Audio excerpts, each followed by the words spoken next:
Tem um outro assunto que chega de Brasília, capital federal. O presidente do Senado, Rodrigo Pacheco, ele marcou para o dia 9 de maio a análise dos vetos do presidente Lula pós-conflito sobre a desoneração da folha de pagamentos. A tensão cresceu com a intervenção do STF a pedido do Planalto. Em jogo estão os vetos ao orçamento que afetam principalmente a liberação das emendas e também a gestão financeira do governo. Pacheco critica a judicialização da política enquanto o governo enfrenta pressão para equilibrar a distribuição de recursos entre parlamentares. A sessão também revisará vetos sobre saídas temporárias de presos. Tratamos disso há pouco aqui no programa. Zé Maria, o que a gente pode esperar? Você já tinha adiantado que essa análise não aconteceria nesta semana por conta do feriado. Vai ficar para o dia 9 de maio e, claro, mais tempo para negociações, acordos e por aí vai, né? Pois é, olha, líderes do próprio governo no Congresso Nacional estão avaliando o seguinte: essa história de adiar o julgamento dos vetos, né, a decisão sobre os vetos presidenciais no Congresso, ela seria boa, o adiamento seria bom se houvesse a possibilidade de mudar o resultado.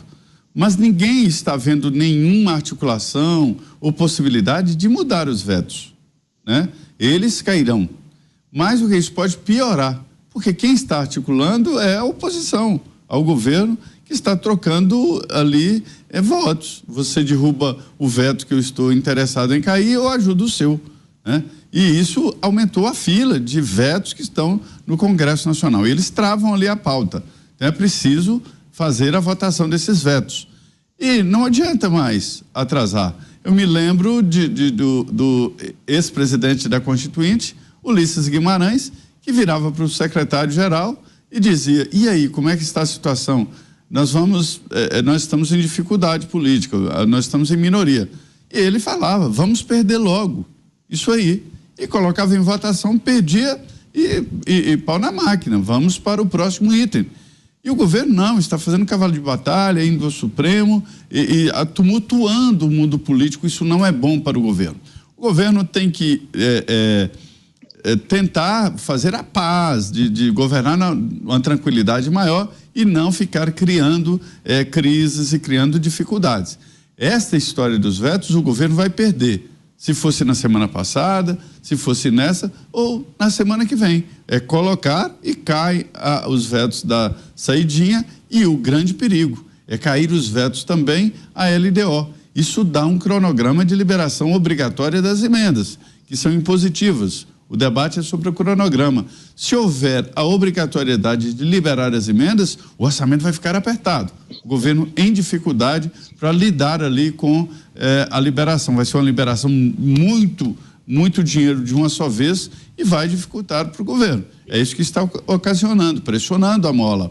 Então, para o governo é melhor que resolva logo isso. Vamos perder logo e pronto. Você, Beraldo, quais são as perspectivas para essa apreciação que vai acontecer no dia 9 de maio? Você não acha que o governo pode usar o veto da saidinha como boi de piranha? Ou seja, aceitar a derrota, mas tentar reverter os vetos que acabam mexendo nos cofres do governo? O grande problema, essa dificuldade que eu tenho, Canete, de fazer a leitura de qual é o jogo que está sendo jogado, é que, infelizmente, a gente não conhece quais são os verdadeiros interesses que estão na mesa.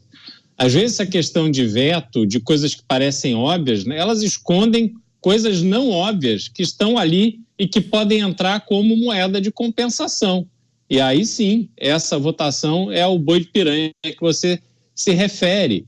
Essa dificuldade que eu tenho se dá, sobretudo, por essa história de que presidente da República e presidente da Câmara podem se reunir de forma sigilosa e que ambos se recusam a revelar o teor dessa conversa. Como é que pode uma coisa dessa? Duas pessoas públicas estão ali, em tese, representando o interesse da população brasileira e conversam coisas que são absolutamente sigilosas.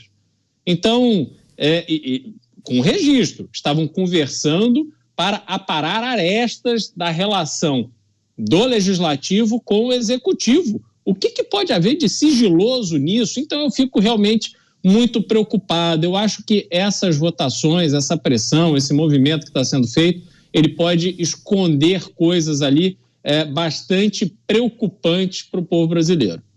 E você, Mota, o que é preciso considerar? O Legislativo deve manter sua posição? Você acredita que será uma sessão em que o governo vai acumular muitas derrotas? Ou, dependendo das conversas dos próximos dias, algumas reversões poderão acontecer? Eu tenho medo, Caniato, vou confessar, porque às vezes a política brasileira parece um reality show, né? A gente fica na expectativa de quem vai para o paredão. Eu não tenho nenhuma informação de bastidores. Eu não tenho acesso a conversas de gabinetes. Agora, o que eu vejo é Pacheco numa situação delicada, porque parece que ele vai ter que decidir se enfrenta ou não o governo. E é um governo que, no meu ponto de vista, está sinalizando de forma claríssima a intenção de passar por cima do Congresso. Então, se o Pacheco tem alguma ambição eleitoral, por exemplo, para o governo de Minas, em 2026, a última coisa que ele pode passar é uma imagem de indecisão ou de fraqueza. Agora, Zé Maria, esse é um ponto importante. Se houver algum tipo de reversão nos vetos do presidente da República em relação àquilo que o Congresso já sinalizou, isso não pode passar uma impressão ruim, vender uma imagem de fraqueza ou de que sucumbiu a uma proposta pouco republicana? Esse foi o grande debate, inclusive dentro do governo, né? Tem um grupo que diz, olha, é preciso parar de comprar briga ruim, é preciso de parar de comprar briga perdida. Cada briga perdida deixa isso aí, uma sensação de fragilidade, uma sensação de que está do lado errado, né? E tem um grupo dizendo o seguinte, olha, nós temos postura, temos bandeiras clássicas como esta de proteção aos presos e a gente não pode perder essas bandeiras.